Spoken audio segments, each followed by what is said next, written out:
CSK பொறுத்த மட்டும் இங்கே நான் திட்டுறக்கு வரல.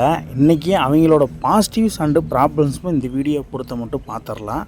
அது என்னென்னு பார்க்குறதுக்கு முன்னாடி நம்ம சேனலை சப்ஸ்கிரைப் பண்ணிக்கோங்க, கொஞ்சம் சப்போர்ட் பண்ணுங்கள் ஃப்ரெண்ட்ஸ். அதாவது சிஎஸ்கேயில் வந்து பார்த்திங்கன்னா பவுலர்ஸ் வந்து ரொம்ப சரியில்லாத மாதிரி போயிட்டுருக்குது. அவங்களோட பாசிட்டிவ்ஸ் எல்லாமே நம்ம பார்த்துடலாம். பட் கொஞ்சம் க்ரோ ஆகிட்டு வராங்க. சிஎஸ்கே டீமை பொறுத்த மட்டும் கொஞ்சம் க்ரோ ஆகிட்டு வருது. ஏன்னா இதில் ஒரு ஃபைனலாக ஒரு ட்விஸ்ட்டுன்னு நான் சொல்கிறேன், அது எண்டில் நம்ம பார்த்துடலாம். அதுக்கு முன்னாடி நேற்று மேட்சுக்கு பொறுத்த மட்டும் CSK needed 251 runs to win. இந்த கை சேஸ் டார்கெட்டை எப்படி நம்ம அடிக்கிறது, அந்த இடத்துல தான் சிஎஸ்கே இப்போ யங்ஸ்டர்ஸை நோக்கி போகும்போது அந்த க்ரோத்து கம்மியாயிருச்சு. சிஎஸ்கே வந்து டவுன்ஃபாலை நோக்கி போயிட்டாங்க. அந்த இடத்துல அந்த எக்ஸ்பீரியன்ஸ் இல்லாததான் பெரிய ஒரு கொஸ்டின் மார்க்கு ஆகிருக்குது. ஆனால் சிஎஸ்கே பவுலர்ஸ் வந்து இந்த அன்சுல் காம்போஜ், அதே மாதிரி ஜேமி ஓவர்டன், நூர் அகமது, இவங்கெல்லாம் வந்து பார்த்திங்கன்னா கொஞ்சம் க்ரோ ஆகிட்டு வர்றாங்க.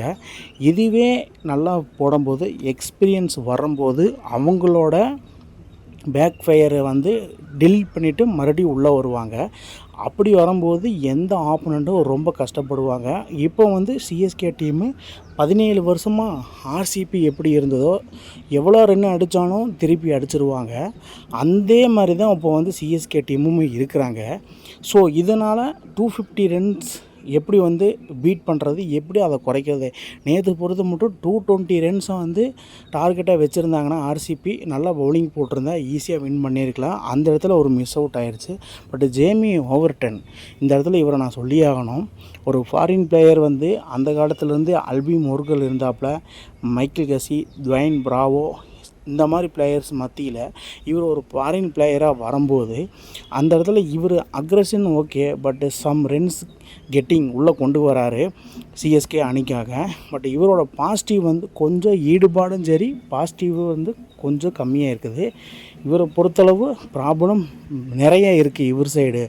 இவர் வந்து அந்த அக்ரெசிஷனை கம்மி பண்ணிவிட்டு கொஞ்சம் ரன்ஸ் அதிகமாக அடித்து விக்கெட்டு ஒரு 2-3 விக்கெட்டு வந்து பவர் பிளேலையோ ஒரு மிடில் ஓவர்ஸ்லேயோ எடுத்தார்னா ரொம்ப பெட்டராக இருக்கும் சிஎஸ்கே டீம் பொறுத்த மட்டும்.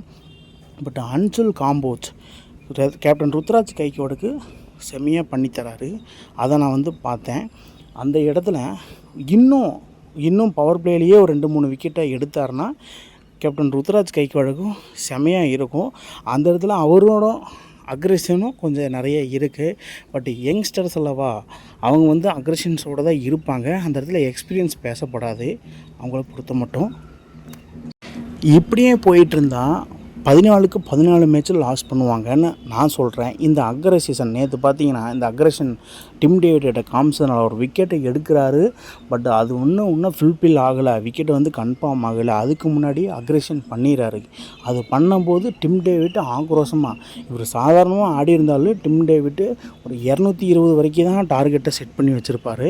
பட் இவர் அந்த அக்ரெஷனை வெளிப்படுத்தும் போது டிம் டேவிட் வாண்டடாக அந்த ஹேண்ட் ஷேக் பண்ணும்போது என்ன ஆகுதுன்னா அவரோட ஈகோவை டச் பண்ணுற மாதிரி இருக்குது. ஸோ அந்த இதில் தான் யங்ஸ்டர்ஸ் வந்து ரொம்ப சிஎஸ்கேவை பாதிச்சிட்றாங்க. சிஎஸ்கே மேனேஜ்மெண்ட் அதெல்லாம் வந்து அவங்களுக்கு இம்ப்ரூவ் பண்ணி கொடுக்கணும். ஸோ அந்த இடத்துல வந்து டிம் டேவிட்டு வெளியே போயிட்டு மறுபடியும் உள்ளே வரும்போது செமையாக ஈகோ கிளாஸ் ஆகி உள்ளே வந்து அடுத்து ஓவரே அந்த இடத்துல அன்சுல் காம்போஜ் பண்ணிட்டு போனதை ஜேமி ஓவர்டனுக்கு ரொம்ப பாதிப்பாயிருச்சு. அந்த ஒரு ஓவரில் வந்து பார்த்திங்கன்னா கிட்டத்தட்ட 4 6, ஒரு 4, ஒரு 2 அடிச்சிருக்காரு. இந்த இடத்துல ஜேமி ஓவர்டன் நான் என்னடா பண்ணேன் அப்படின்னு கேட்கலாம். பட் அந்த இடத்துல தான் எக்ஸ்பீரியன்ஸை வெளிப்படுத்தினேன். இதே தோனி கேப்டன்சியில் அந்த எக்ஸ்பீரியன்ஸை செம்மையாக வெளிப்படுத்துவார். பிளேயர்ஸை, பவுலர்ஸை, ஆல்ரவுண்ட்ஸை செம்மையாக ட்ரீட் பண்ணுவார். எந்த ஒரு அக்ரெசிஷனும் கிடையாது. செம்மையாக கூலாக கம்போஸாக, கேப்டன் கூல்னு சும்மாவாக சொல்கிறாங்க. ஸோ அந்த மாதிரி ட்ரீட் பண்ணும்போது அவங்க விக்கெட்டு மேலே விக்கெட்டு எடுத்துக்கிட்டே இருப்பாங்க. பட் அக்ரெஷன் வந்து ரொம்ப கம்மியாக இருக்கும். இந்த மேட்சை பொறுத்தளவு அக்ரெஷன் மட்டும்தான் இருக்குது. பட் அந்த கூல்னஸ் ரொம்ப கிடையாது சிஎஸ்கேவை பொறுத்த மட்டும். ஸோ அதனால தான் டிம் டேவிட் கிட்ட ஈகோ கிளாஸ் ஆகி செமையாக வந்து பீட் பண்ணிட்டால. அதுலேயும் ஒரு 6 எல்லாம் வந்து பார்த்திங்கன்னா ஸ்டேடியம் விட்டு அவுட் ஆஃப் ஸ்டேடியமே அடிச்சிட்டாப்புல. ஸோ அதனால் ரென்னு சரசரன்னு ஏறிடுச்சு. ஸோ அந்த இடத்துல ஜேமி ஓவர்டன், நூர் அகமது, அன்சுல் காம்போஸ், கலீல் அகமது இவங்களாம் வந்து பார்த்திங்கன்னா அந்த ஈகோ கிளாஸ் அண்டு ஈகோவை டச் பண்ணாமல் சாந்தமாக சிம்பிளாக போட்டாலே போதும், ஈஸியாக வின் பண்ணலாம். அந்த அக்ரெஷன் தான் வந்து இங்கே பாருங்கள் வேறு லெவலில் பேக் ஃபயர் ஆகிருக்குது. அன்சுல் காம்போஸுக்கு 25 பாலுக்கு 70 ரன் அடித்து டிம் டேவிட்டு 220 ரன் டார்கெட் வர வேண்டியதை 250 வரைக்கும் கொண்டு போயிட்டார். இந்த டார்கெட்டு தான் சிஎஸ்கேக்கு அந்த டார்கெட் ப்ரெஷர்லேயே வந்து பார்த்திங்கன்னா அவங்க அடிக்காமல் போயிட்டாங்க. அதுதான் reality, that was the reality. So அதன் மூலிமா அந்த அக்ரெஷனை வெளிப்படுத்தாமல் கொஞ்சம் கூலாக காம்போஸாக பிளேயரை ட்ரீட் பண்ணணும். இந்த இடத்துல கேப்டன் ருத்ராஜ் கைக்வாட், அந்த இடத்துல எம்எஸ் தோனி இருந்தால் தான் அந்த ஒரு நேமுக்காகவே அதை ஒன்று பண்ணுவார். செமையாக வந்து ரிசல்ட்டு கிடைக்கும், ஈஸியாக வின் பண்ணிவிட்டு போயிடலாம். அது வந்து எம்எஸ் தோனியோட பாசிட்டிவிட்டி. அந்த இடத்துல தான் அவர்கிட்ட வாங்கி அவர்கிட்ட இருந்து லேண்ட் பண்ணி சிஎஸ்கே கேப்டன் ருத்ராஜ் கைக்வாட் பவுலர்ஸை அக்ரெஷன் வேண்டாம், கூலாக கம்போஸாக பண்ணுங்க அப்படிங்கிற மாதிரி சொன்னார்னா செமையாக வின் பண்ணலாம். செகண்ட் ஹாஃபில் வந்து பார்த்திங்கன்னா பேட்டிங் டாப் ஆர்டர் இந்த இடத்துல வந்து ரொம்ப சொதப்பிட்டாங்க. அதுக்கப்புறம் சர்ப்ரைஸ் கான் வந்து அவரோட இண்டிவிஜுவலாக இந்த மாதிரி ஷாட் ஆடணும்னு செமையாக பர்ஃபார்மன்ஸ் பண்ணார், செமையாக ப்ரூவ் பண்ணார். என்னை எடுத்ததுக்கு நான் அடிக்கிறேன் அப்படிங்கிற மாதிரி செமையாக பண்ணார். அந்த இடத்துல top order Sanju Samson, Ruturaj Gaikwad and AYUSH Mhatre இவங்கெல்லாம் பண்ணாங்கன்னா சர்ப்ராஸ் கானுக்கு ரொம்ப உகந்ததாக இருக்கும்.